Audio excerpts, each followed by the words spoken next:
Well, otherwise, we are watching, of course, concerns surrounding the impending X date drawing closer. Investors are looking ahead to the Fed's June meeting as well. Expectations the central bank could hike another quarter point have ticked up in the last couple of weeks, but a pause does seem to be at least the majority consensus right now. Our next guest cautions that if the Fed does say pause, investors will then expect the red light of stop, as he puts it, to shift to the green light of cut. Vincent Reinhart, Dreyfus and Mellon chief economist, is joining us now. Vince, it's good to see you. And we have heard some folks bring it back to the fore, the narrative of, well, maybe it is just a skip rather than a pause. In other words, they could perhaps then raise at further meetings. But the market doesn't seem to have digested that message, does it? Well, there is some chatter among policymakers that they're talking about a pause. I think they lack introspection because once you skip a meeting, it becomes much harder to change the policy rate the next meeting. Think back just at the turn of this year, how much trouble they had adjusting the pace of firming. They cut the pace back a little bit too early, but then they couldn't adjust it because they had set this precedent. They're going to run into the same problem. If they stop, they stop. All right, Vincent, I got to ask you about the debt ceiling debate that we have been going through once again. We've been here before, always up on the X date, if you will, it seems. So what should we be concerned about besides this deadline in front of us? Are there any spending payments that would be missed? And what are the broader implications? Okay, there's a couple things to worry about. Actually, a lot of things to worry about. Working back from the broader economy. The solution, whatever it will be, will involve a slowing in the pace of federal spending. It is going to be, therefore, leaning into restraint as the economy is slowing. So that's the big macro story. What you really should worry about, what I worry about, is that the X date is actually the far moment when the bad thing happens.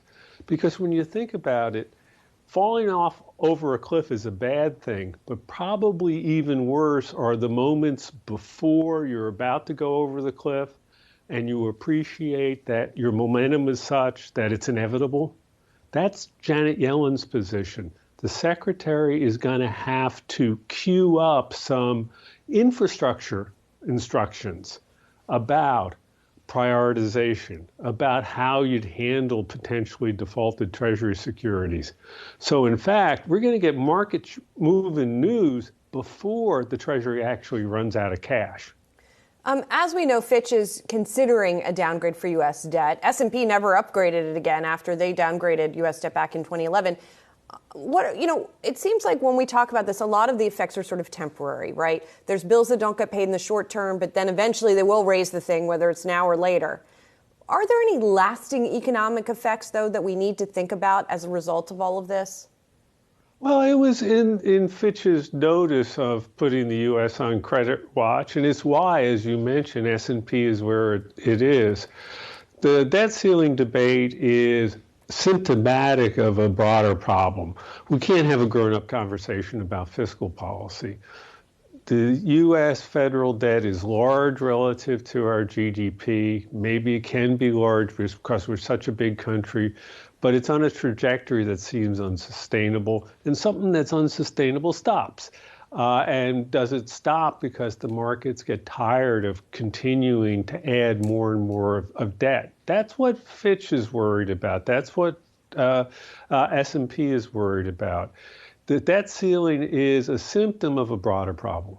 But Vince, is it a mistake to couple that what should be a grown-up discussion about this with the whole debt ceiling structure at all? Doesn't it make more sense to just divorce the two entirely, have the debt ceiling just be increased? It's stuff that we already committed to, and then have the spending discussion separately. Sure, there's lots of things that make more sense. and the basic political economy here is that the Congress is so divided along partisan lines. There's no opportunity to pass legislation. There's no opportunity to have a meaningful discussion, to have a blue ribbon committee to chart out a longer term course.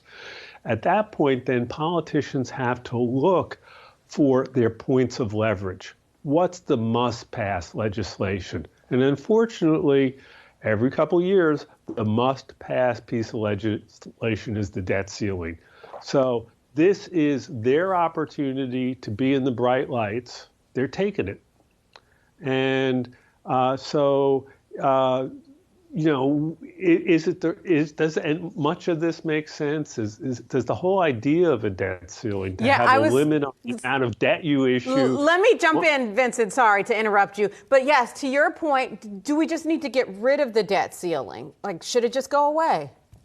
Okay, so people of a certain age, like me, who've worked on the debt ceiling for a long time, I was the point of contact when I was at the Federal Reserve for 25 years, all have a shared experience. And that was when Senator Robert Byrd, the late senator from West Virginia, would reach into his coat pocket and bring out his copy of the Constitution.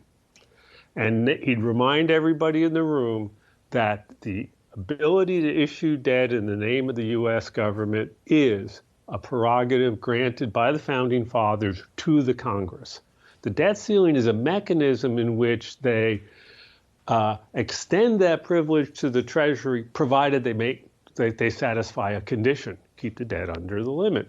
The Congress isn't going to give up that prerogative. That's from the Founding Fathers. There's always going to be a debt ceiling. We just have to figure out a way to live with it. Well, this year is not showing us that we're any closer to figuring out a way to live with it, Vince. Finally, I do want to circle back to the Fed for just a moment, because I'm curious how, if at all, this whole debt ceiling mess, is going to inform what the Fed is going to do. Okay, it's a really simple construct. Absent distracting drama on the debt ceiling or banks, if the Fed gets a trifecta of strong data, the economy's economic activity has momentum, resources are stretched, and inflation continues to be stubborn, then they'll raise rates. So the debt ceiling matters for the next couple of weeks. From the Fed's perspective, if it's hanging out there, it's harder for them to act. If it goes away, then they can focus more on what they really want to focus on, and that is the incoming economic data. I'm not sure what they're going to do at the next meeting. You read the minutes that were published yesterday, they're not sure either. There's heightened uncertainty. This is one of the times you can legitimately say policymakers are looking at the incoming information. There's good news, though. They so hate surprising markets, they'll let us know what they're going to do at least a week before the meeting. That is a very good reminder. Vincent Reinhart, good to catch up with you. Dreyfus and Mellon chief economist. Thanks a lot. Appreciate it.